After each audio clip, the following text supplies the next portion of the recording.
Just for our few time of meditation, I want you to turn the book of Micah, chapter 6, verse 8. മീഖ പ്രവചനം 6-ാം അധ്യായത്തിൻ്റെ 8-ാം വാക്യം നമുക്കൊന്ന് വായിക്കാം.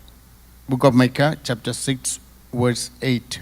He has told you, O man, what is good, and what does the Lord requires of you?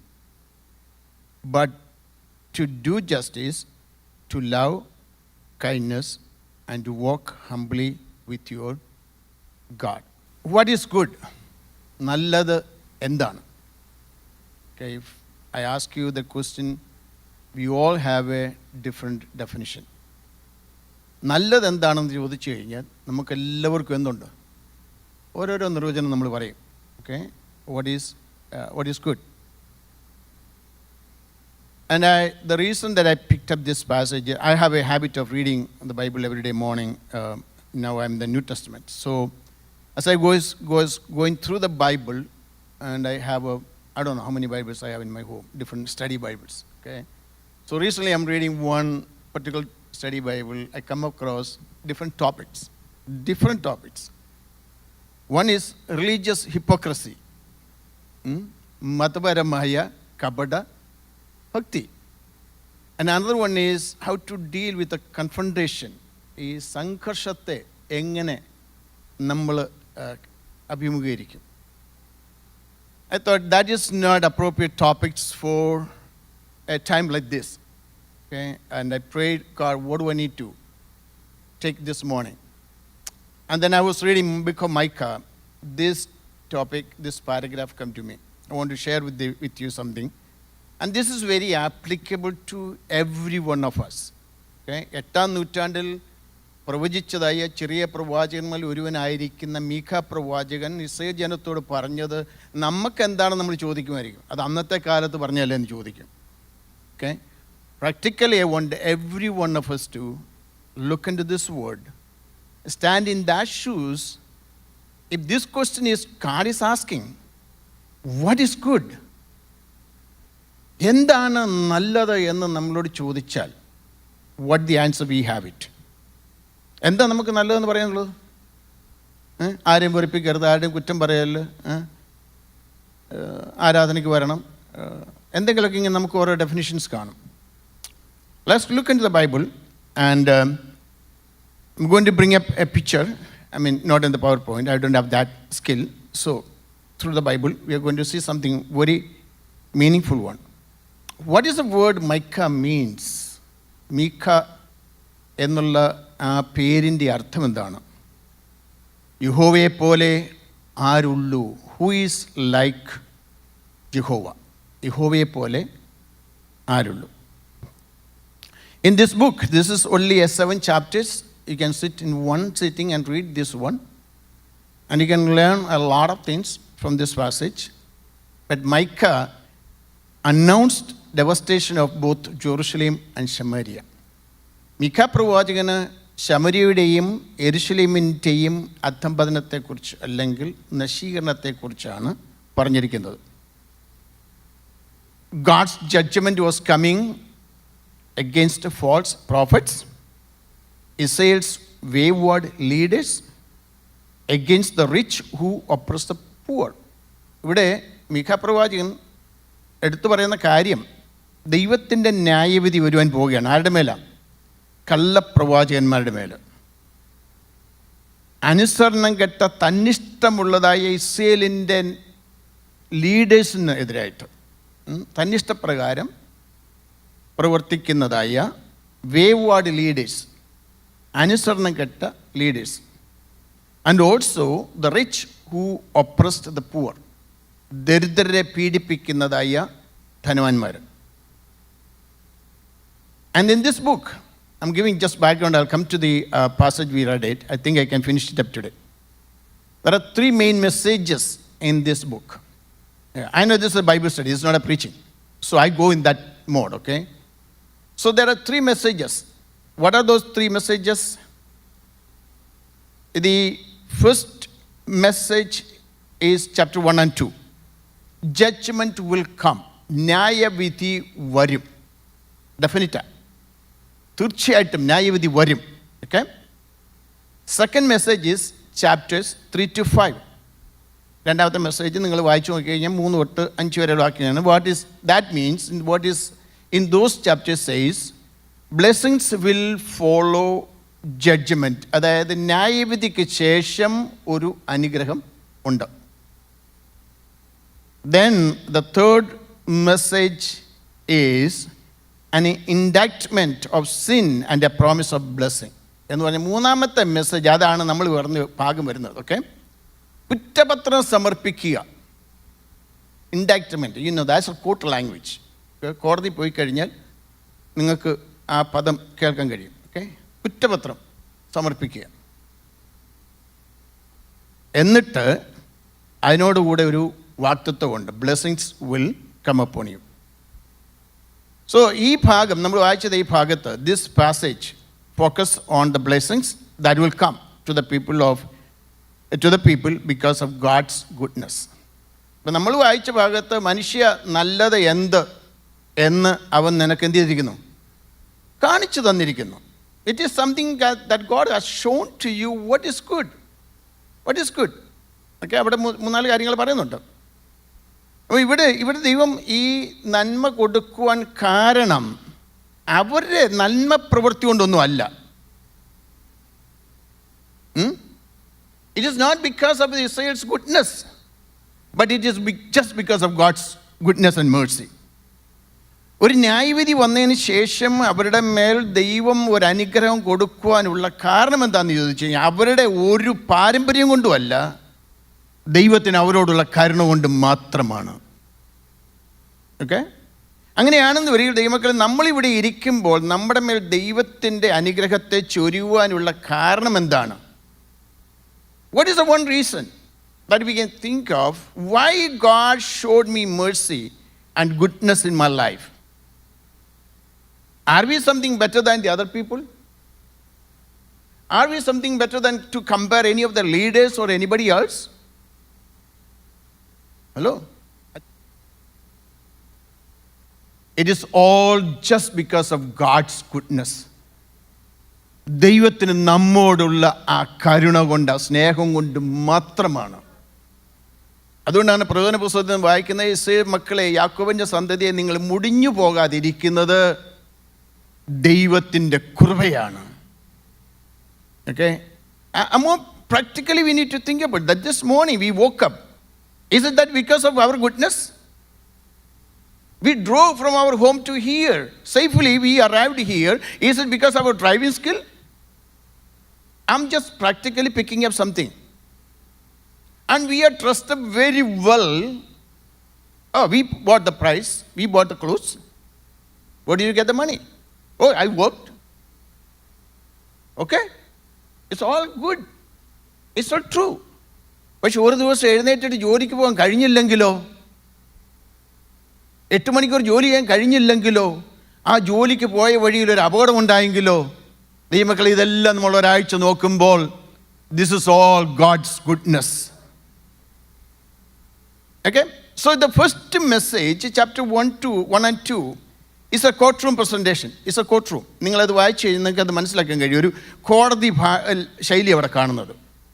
Okay, കോടതിയിലോട്ട് വാദിയും പ്രതിയും ജഡ്ജും എല്ലാം കൂടെ ഉണ്ടോ. നിങ്ങൾ കോർട്ടിൽ ജൂറിക്കെങ്കിലും നിങ്ങൾ പോയിട്ട് കാണും. അപ്പോൾ നിങ്ങൾക്ക് എന്തെങ്കിലും ഒരു അല്പം ഗ്രാഹ്യം ഉണ്ടെന്നാണ് എൻ്റെ അറിവ്. I assume that you all have gone to the jury duty. That's a most which you don't want to do that, right? Jury duty. It's not a fun. But I used to go to the court with my work years back, but I enjoyed it. I enjoyed the argument and I was called for the witness, and I still miss that part of my job. Okay. First one is a courtroom drama. So was the third message. Okay, മൂന്നാമത്തെ ഭാഷ വരുമ്പോഴും മൂന്നാമത്തെ message വരുമ്പോഴും ആ court room സെറ്റപ്പാണ് ഇവിടെ കാണാൻ പോകുന്നത്. We are going to see that. Who is the judge? Who is the prosecutor? Who is the defender? വാദിയും പ്രതിയും ഇതൊക്കെ ജൂറിയും ഒക്കെ ആരാണെന്ന് നമുക്ക് കാണാൻ പോവുകയാണ്. അപ്പം നമ്മളിവിടെ ചിന്തിക്കണം, ഇന്ന് പകൽ നമ്മെ കർത്താവ് ആ പ്രതിക്കൂട്ടിലൊന്ന് ഇരുത്തി ഈ കാര്യങ്ങളെല്ലാം അങ്ങോട്ട് വിസ്തരിക്കുമ്പോൾ, ഈ കുറ്റപത്രം അങ്ങോട്ട് സമർപ്പിക്കുമ്പോൾ, ഇവിടെ പ്രോസിക്യൂട്ടർ ആരുമില്ല, ഡിഫൻഡർ ആരുമില്ല, ഇതെല്ലാം കർത്താവ് തന്നെയാണ്. സാക്ഷികളെ മാത്രമേ അവർ കൊണ്ടുവരുന്നുള്ളൂ. ഈ with me?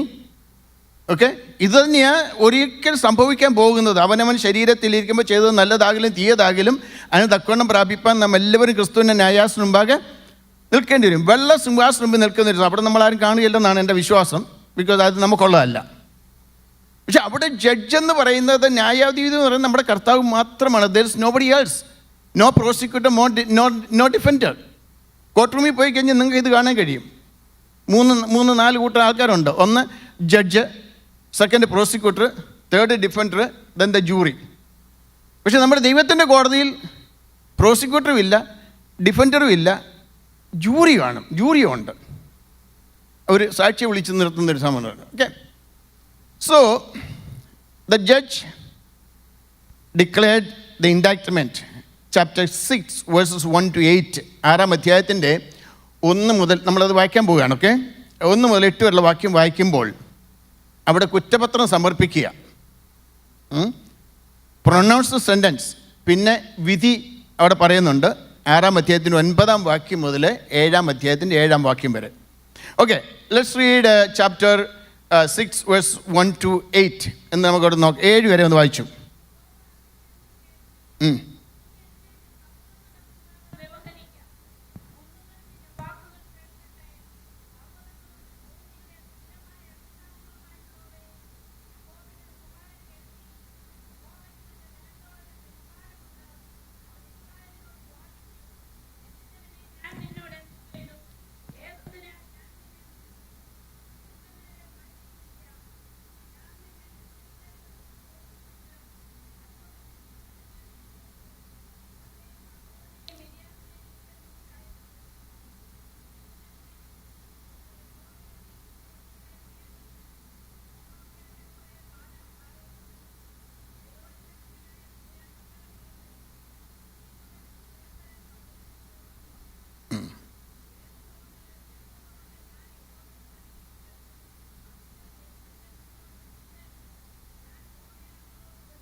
Okay okay okay അവിടെ നിൽക്കും.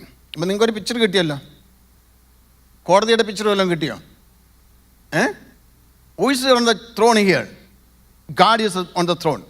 ഓക്കെ, അവിടെ ചോദിക്കുകയാണ്, ആരെ അവിടെ വിറ്റ്നസ് ആയിട്ട് വിളിക്കുന്നത്? പർവ്വതങ്ങൾ, ഭൂമിയുടെ അടിസ്ഥാനങ്ങൾ, അവരെ 2 കൂട്ടരും കുന്നുകൾ, ഇതെല്ലാം വിളിച്ച് അവിടെ നിർത്തിയിരിക്കുക. അടുത്ത ചോദ്യം, ഇവിടെ കുറ്റപത്രം സമർപ്പിക്കുകയാണ്. കുറ്റപത്രം സമർപ്പിച്ചിട്ട് കർത്താവ് ചോദിക്കുന്ന കുറേ കാര്യങ്ങളുണ്ട്. ഞാൻ നിന്നോട് എന്ത് ചെയ്തു? What did I do to you? ഞാൻ നിന്നോട് എന്ത് ചെയ്തു?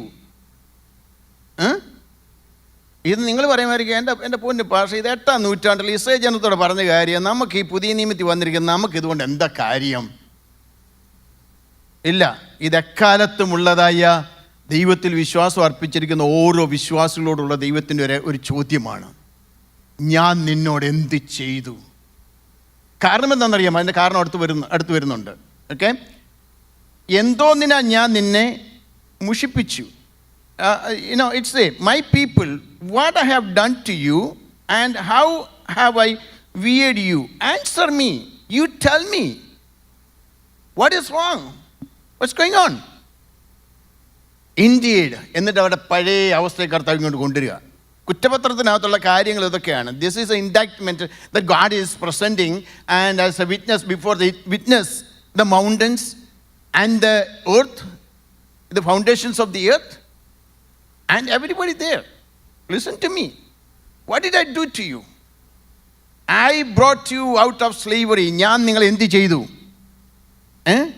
So the people word, Micah in this passage he used 3 factors. One of their guilt, then the punishment and the mercy. ഒന്ന്, അവർക്കൊരു കുറ്റബോധം വരുത്തിയിട്ടുണ്ട്. ഓക്കെ, ഈ കോടതി വിധിയൊക്കെ ഇങ്ങോട്ട് വരുന്നുണ്ട്. ഒരു കുറ്റബോധം വന്നിട്ടുണ്ട്. അടുത്തവർക്കൊരു ശിക്ഷ കൊടുത്തിട്ടുണ്ട്. ഏതൊരു പ്രവൃത്തിക്കും എന്തുണ്ട്? ഒരു ശിക്ഷയുണ്ട്. അത് നിങ്ങൾക്ക് ഈ കോടതി പോയി കഴിഞ്ഞാൽ വളരെ റെയറായിട്ടാണ് ഡിഫൻഡർ അങ്ങോട്ട് ഡിഫെൻഡ് ചെയ്തിട്ട് കുറ്റം ചെയ്തവൻ നിരപരാധിയായിട്ട് ഇറങ്ങിപ്പോകുന്നത്. പക്ഷെ ബാക്കി എല്ലാത്തിനും എന്തുണ്ട്? ഒരു ശിക്ഷയുണ്ട്. അവിടെ പറയും. I remember several cases. One of the two cases I remember very well. One of I was called as a jury, and the other one was as a part of my case. And the prosecutor was standing there and presenting the indictment. 1, 2, 3, 4, 5, 6. And ഓരോ ചാർജസിനും അവിടെ അടുത്ത വിധി പറയുന്നുണ്ട്, sentence പറയുന്നുണ്ട്. 3 വർഷം, 5 വർഷം, 7 വർഷം, 10 വർഷം, 5 വർഷം ഇങ്ങനെ പറഞ്ഞു വന്ന് I thought, okay, man, this guy is not going to be get out of the court. He is going to the state prison. And it was one of the famous judge in the Polk County court. And the defender tried to defend him very well. Okay? And the judge told, give me a minute. You know, you deserve to be in the state prison for next 30 years for all the charges. But I'm going to give you an excuse. You have to walk on the rope. If you violate any of this, my order, you are out. You will be, in the rest of your life, you will be in the prison. Okay? അപ്പം defend ചെയ്തതിനകത്ത് ഒറ്റ ഇതേ വന്നുള്ളൂ. ദൈവമക്കളെ, നമ്മൾ നീതിന്യായ കോടതിയുടെ മുമ്പ്, ദൈവത്തിൻ്റെ നീതിന്യായ കോടതിയുടെ മുമ്പിൽ നിന്നിട്ട് നമുക്കവിടെ ഒരു എക്സ്ക്യൂസ് കിട്ടുമെന്ന് പ്രതീക്ഷിക്കരുത്. ഓക്കെ? കർത്താവ് പറയും, ഞാൻ നിന്നെ എന്ത് ചെയ്യുന്നില്ല. അതുകൊണ്ടാണ് പറയുന്നത്, ഓരോരുത്തനും അവനവൻ്റെ പ്രവൃത്തിക്ക് തക്ക പ്രതിഫലം. Every one will be receiving a punishment, a reward according to our deeds. So the people of Israel's sin were hidden behind the veneer of religious activity. എന്തായിരുന്നു ഇസ്രായേൽ മക്കളുടെ പാപം? എന്തായിരുന്നു? ഒത്തിരി പാപങ്ങൾ നമുക്ക് പറയാനുണ്ട്, അതിനകത്ത് ഒത്തിരി ഉണ്ട്. There are so many of their sins.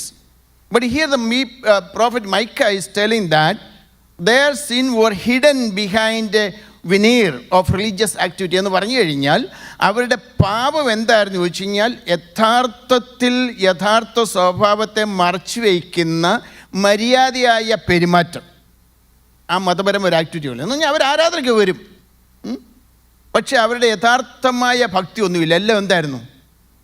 ഒരു കപട ഭക്തിയായിരുന്നു.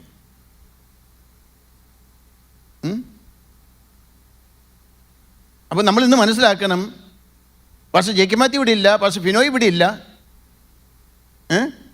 പക്ഷെ ഒരു ന്യായാധിപതി ഇവിടെ ഇരിപ്പുണ്ട്. നമ്മുടെ ആരാധന ഒരു വനീറാണോ? ഈസ് ഇറ്റ് കപട ഭക്തിയോടുകൂടി ഉള്ളതാണോ? യഥാർത്ഥമായ സ്വഭാവത്തെ നമ്മൾ മറച്ചു വെച്ചിട്ട് മര്യാദയായ ഒരു പെരുമാറ്റമാണോ ദൈവം നമ്മിൽ നിന്ന് ആഗ്രഹിക്കുന്നതായ? Are we giving that honour to God?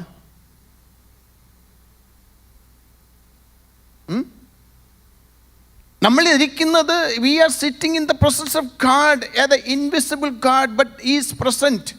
The word of God say that where 2 or 3 are gathered, there I am in the midst of them. നമ്മൾ കർത്താവ് നമ്മുടെ മധ്യത്തിൽ ഉണ്ട്. അങ്ങനെയാണെന്നുണ്ടെങ്കിൽ നമ്മുടെ ഓരോരുത്തരെയും കർത്താവ് നോക്കുമ്പോൾ നമ്മുടെ മനോഭാവം ഇന്ന് രാവിലെ സമയം ഏതാണ്? ഓക്കെ, സിമിലർ ആയിട്ടുള്ളൊരു കാര്യമാണ് മീഖ പ്രവാചകൻ്റെ കണ്ടംപററി ആയിട്ടുള്ള ഒരു പ്രവാചകൻ പറയുന്നുണ്ട്. We know who is that? Turn the book of Isaiah, chapter 1, verses 5 and 6.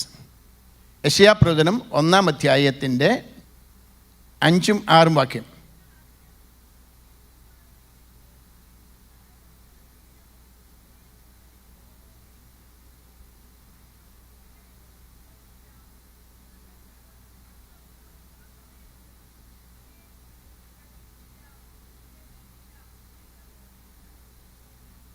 നോക്കണം, ഇവിടെ ഒരു കോർട്ട് ഭാഷയാണ്.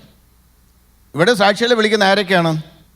2-ാം വാക്യത്തിൽ look at the verse number 2. Listen, O heavens, and hear, O earth, for the Lord speaks. Sons I have reared and brought up, they have revolted against me. മക്കളെ, ഞാൻ നിങ്ങൾ എന്ത് ചെയ്തു? പോറ്റി വളർത്തി, അവരോ എന്നോട് മത്സരിച്ചിരിക്കുന്നു. അടുത്തത്, കാള തൻ്റെ ഉടയവനെയും കഴുന്ന യജമാനൻ്റെ ഉൾത്തടി അറിയുന്നു. ഇസ്രായേലോ, ഇസ് ഇറ്റ് ദാറ്റ് ട്രൂ? മൃഗങ്ങൾ, നാവെടുത്ത് സംസാരിക്കാൻ കഴിയാത്ത മൃഗങ്ങൾ, അവരുടെ ദൈവത്തെ അറിയുന്നുണ്ടെങ്കിൽ യേശുക്രിസ്തുവിൻ്റെ രക്തത്താൽ വീണ്ടെടുക്കപ്പെട്ടതായ നമ്മെ ഇന്ന് പകൽക്കാലം നോക്കിയിട്ട് എന്ത് കർത്താവ് പറയും? Are we really in relationship with God? Are we truly?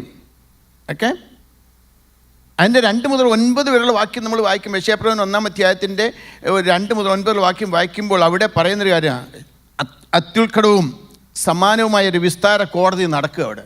അവിടെ ഒരു കോടതിയാണ് നടക്കുന്നത്. കേൾക്കാം, ഞാൻ വളർത്തി എന്തുവാ നിങ്ങൾക്കുള്ള കുഴപ്പം എന്താ? ഇപ്പം പിന്നെ you look outwardly you are okay, ഹെൽത്തിയാണ്, you dressed up very well, you look good. But when God looked at each and every one of the Israelites, what is their condition? From the head to toe, they are wounded. തല തൊട്ട് താഴെ വരെ എന്ത് ചെയ്തിരിക്കുക? ദീനം പിടിച്ചിരിക്കുക, പഴുത്തിരിക്കുക, അല്ലേ? മുറിവേറ്റിരിക്കുകയാണ്.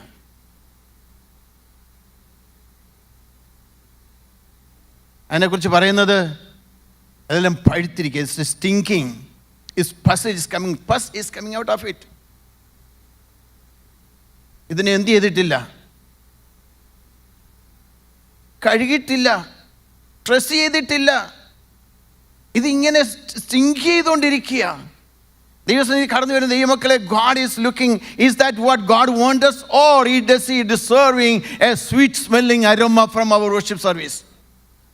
ഇന്ന് രാവിലെ സമയം നമ്മൾ ആരാധനയ്ക്ക് വേണ്ടി കടന്നു വന്നിരിക്കുകയാണ്. നമ്മളെ ഒരു സ്റ്റിങ്ക് ചെയ്യുന്ന സ്മെല്ലാണോ കർത്താവ് ആഗ്രഹിക്കുന്നത്? അതോ ഒരു സൗരഭ്യവാസനയായിരിക്കുന്ന ആരാധനയാണോ, ഒരു യാഗമാണോ നാം കർത്താവിന് അർപ്പിക്കാൻ പോകുന്നത്?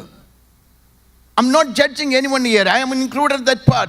Is my worship is a ritual? It's just a traditional? God is asking that one. Is it?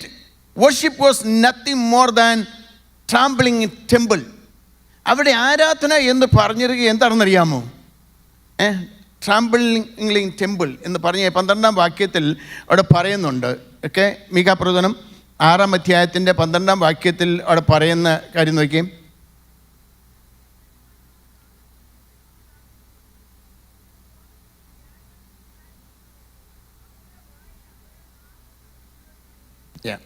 മതി. അവിടെ പറഞ്ഞ് അവരുടെ നാവെന്താ? ചതിവുള്ളത് തന്നെ. ആരാധന എന്ന് പറഞ്ഞ് ചവിട്ടിത്തേച്ച് തുച്ഛീകരിക്കുന്നതായി ഒരു ആരാധന. ഇത് ഞാൻ പിന്നെ പറഞ്ഞു, 8-ാം നൂറ്റാണ്ടിൽ പ്രവാചകൻ പറഞ്ഞ കാര്യം നമ്മൾ അങ്ങനെ എടുത്ത് പോവല്ലേ. ഇന്ന് നമ്മുടെ ആരാധന നോക്കിയാൽ നമ്മൾ എത്രമാത്രം റെസ്പെക്റ്റ് നമ്മുടെ കർത്താവിന് കൊടുക്കും? നമ്മൾ നമ്മുടെ ആരാധനയെ ചവിട്ടി തേച്ച് ട്രാമ്പിൾ ചെയ്യുന്നവരാണോ?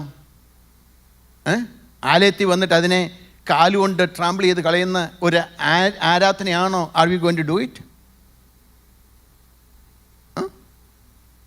They were just a ritual, nothing more than that. It's like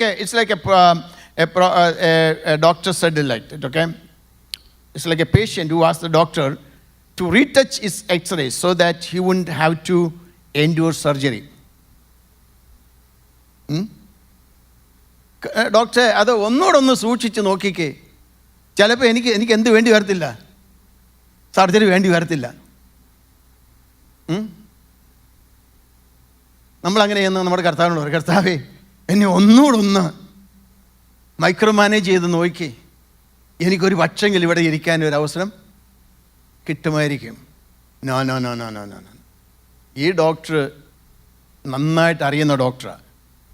His decide did not cure him, but it made him worse. So here, the chapter 6 is coming. The Lord called the witness, told the people and prepared to plead their case. Okay? അവരെ വിളിച്ചിട്ട് പറയാണ്, നമുക്ക് തമ്മിലൊന്ന് വ്യവഹരിക്കാം, നമുക്ക് തമ്മിലൊന്ന് argument നടത്താം. Let's plead it. You present your case. You bring it to me. Let's do it. The Lord opened the proceedings by telling his side of the controversy, emphasizing the gracious way. കർത്താവ് ഇവിടെ അങ്ങോട്ട് തുടങ്ങിയിട്ട് പറയുകയാണ്, ഞാൻ ആദ്യം തുടങ്ങാം, പിന്നെ നിങ്ങൾ എന്നോട് പറ. ആദ്യം പ്രോസിക്യൂട്ടറാണ് ഇൻഡാക്ട്മെൻറ്റ് അങ്ങോട്ട് കൊടുക്കുന്നത് ജഡ്ജിൻ്റെ മുമ്പിൽ, കോടതിയിൽ. ഡിഫൻഡർ അവിടെ മിണ്ടാൻ നിൽക്കത്തേ ഉള്ളൂ. ഓക്കെ, അതാ ഞാൻ പറഞ്ഞു, നിങ്ങൾ കോർട്ടിൽ പോയിട്ടുണ്ടെങ്കിൽ നിങ്ങൾക്ക് അത് മനസ്സിലാക്കാൻ കഴിയും. ജൂറി ആണെങ്കിൽ പോലും അത് സെയിം സിനേറിയ. ഓക്കെ, ജൂറി നമ്മളെല്ലാവരും, all the juries are sitting they are listening what the prosecutor is presenting indictment and the defender is 10. Once the prosecutor is finished, the defender will stand up, your honor, okay, then he will defend his client. Here God telling first, let me present it. Let me present the indictment to you this morning time. ഞാൻ എന്ത് ചെയ്തു നിങ്ങളെ? എന്ത് ചെയ്തെന്ന് പറഞ്ഞു 6-ാം അധ്യായത്തിൽ കടന്നു വരുമ്പോൾ, ഞാൻ നിന്നെ മിസ്രയീം ദേശത്ത് നിന്ന് പുറപ്പെടുവിച്ചു, അടിമ വീട്ടിൽ നിന്നെ വീണ്ടെടുത്തു, മോശയെയും അഹരോനെയും മിര്യാമിനെയും നിന്റെ മുമ്പിൽ അയച്ചു. First case, first one, years and years back, centuries and centuries back, I delivered you from Egypt when you were under the bondage. You were slaves. You cried unto me. I heard your cry. I heard your groaning. There was nobody to help you. But in my sovereignty, in my mercy, I delivered you. I gave you the leaders. അതാണ് ആദ്യത്തെ കുറ്റപത്രം കർത്താവ് സമർപ്പിക്കുമ്പോൾ ഇസ്രായേലിനോട് പറയാനുള്ളത്. ഞാൻ നിങ്ങൾ എന്ന് പറഞ്ഞാൽ ഇത് എത്രാമത്തെ തലമുറ നമ്മൾ ഓർക്കണം. രാജാക്കന്മാർ കഴിഞ്ഞ്, ന്യായാധിപന്മാർ കഴിഞ്ഞ്, രാജാക്കന്മാർ കഴിഞ്ഞ്, ഇങ്ങനെ പ്രവാചകന്മാരുടെ ഓരോരോ കാലഘട്ടം കഴിഞ്ഞിട്ട് BC 8-ാം നൂറ്റാണ്ടിലേക്ക് വന്നിട്ട് ഒരു പ്രവാചകനിൽ കൂടെ ദൈവം ഇസ്രായേൽ മക്കളോട് അരുളി ചെയ്യുകയാണ്. എത്രയോ നൂറ്റാണ്ടുകൾക്ക് മുമ്പ് നിങ്ങൾ അടിമ വീട്ടായി കിടന്നപ്പോൾ, അവിടെ അടിമകളായി കിടന്നപ്പോൾ ഞാൻ നിങ്ങളെ വിടുവിച്ചു കൊണ്ടുവന്നു. നിങ്ങളെ നയിക്കുവാൻ ഞാൻ മോശയെയും അഹരോനെയും മിര്യാമിനെയും കൊടുത്തു. 40 വർഷം ഞാൻ നിങ്ങളെ മരുഭൂമി I fed you, I took care of you for 40 years.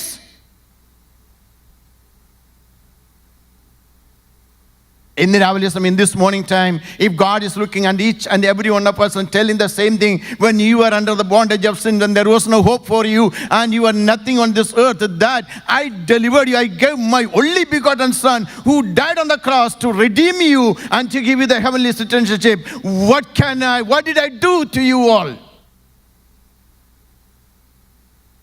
Is that applicable to us? Is it our worship service a routine? Is a ritualistic one? Are we trampling the temple? Or do we have a fear of God when we come into the presence of God? Think it seriously. ഇസ്രായേലിനോട് ദൈവത്തിന് പറയാനുള്ളൂ, നൂറ്റാണ്ടുകൾ കഴിഞ്ഞിട്ടും ദൈവത്തിന് പറയാനുള്ള ഒരൊറ്റ കാരണം ഇതേ ഉള്ളൂ. മിസ്രയീം ദേശത്ത് നിങ്ങൾ അടിമകളായി കടന്നപ്പോൾ ഞാൻ മോശയെയും അഹരോനെയും മിര്യാമിനെയും അയച്ചിട്ട് ഞാൻ നിങ്ങളെ വിടുവിച്ചു കൊണ്ടുവന്നു. നമ്മളെ വിടുവിപ്പാൻ God sent his own son. His own son. That's true. Second argument is there. Second one.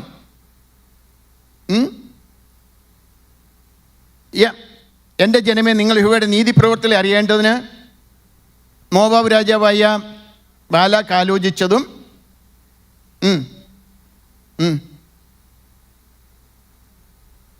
you remember, the prophet is summarizing, or he summarized everything in their 40 years of journey in the wilderness. And in the book of Numbers, chapter 22 to 24, we see that Balaam came and cursed the people of Israel. Right? Balak gave me a lot of money. അനേക പണമൊക്കെ കൊടുത്തിട്ട് ബിലിയാം ഇങ്ങോട്ട് വന്നിട്ട് ഇവരെ ശപിക്കാൻ വേണ്ടി വന്നു. ആ ശാപം എല്ലാം ദൈവം എന്ത് ചെയ്തു? നമ്മെ ശപിക്കുവാൻ, അല്ലെങ്കിൽ നമ്മെ ശപിച്ചിട്ടുണ്ടെങ്കിൽ കാരണം കൂടാതെ ശാപം വരിക്കില്ല എന്ന് പറയുമ്പോൾ നമ്മുടെ ജീവിതത്തിൽ ഇതൊക്കെ സംഭവിച്ചിട്ടില്ലേ? Then chapter 25, book of Numbers chapter 25, when it comes, what Balaam could not do it, the people of Israel did it with their own lustful life. അവർ ശപിക്കുവാനായിട്ടാണ് വന്നത്. അവൻ ശപിക്കാൻ വന്നു, പക്ഷെ ശപിച്ചില്ല. അവന് ജനത്തെ കൊണ്ട് ജയിക്കാൻ കഴിഞ്ഞു. ഇസ്രായേൽ മക്കൾ അവരുടെ മോഹത്താൽ, സ്വന്തം മോഹത്താൽ അവരെന്ത് ചെയ്തു? മോവാബി സ്ത്രീകളോട് എന്ത് ചെയ്തു? പരസംഗം ചെയ്തു. എന്നിട്ട് അടുത്ത് പറയുന്നത്, ഷിത്തിം മുതൽ ഗിൽഗാൽ വരെ. Okay, 25, chapter 25, verse 1, when you read that one, it says that one, they were in there at Shittim. അവിടെ നിന്ന് അവർ അവിടുത്തെ യാത്ര തുടങ്ങുക. തുടങ്ങിയിട്ട് the prophet was talking about how God opened the ways, the river, dried the river Jordan and helped them to enter into the promised land. Okay? So, ഇവിടെ വന്നു കഴിയുമ്പം he had dealt with, the Lord opened the proceedings by telling his side of the controversy, emphasizing the gracious way. He had let the nation from the very beginning, redeemed from Egyptian slavery, gave them leaders, Moses and Aaron and everybody. Okay? He brought them the promised land. When you go to home, read Psalm number 106. The whole story of people of Israel is repeatedly said that one. Psalm number 106. Okay? Then it says that one, chapter 20, Numbers, as I just told you that. Come to book of Joshua, chapter 2, verse 1 and chapter 3, verse 1. യോശുവയുടെ പുസ്തകം 2-ാം അധ്യായത്തിന് 1-ാം വാക്യവും 3-ാം അധ്യായത്തിന് 1-ാം വാക്യം വയ്ക്കും. Okay. So they journeyed all the way, almost 40 years. They come and settle down were in Shittim. Moses died. Now Joshua is in charge of it. What appointed Joshua as their leader? Gave him the command. Now from here, okay, it's a brief story. God is telling that. From here to Gilgal, how I led you. Okay, Joshua sent 2 people to spy the land. They came and give the report.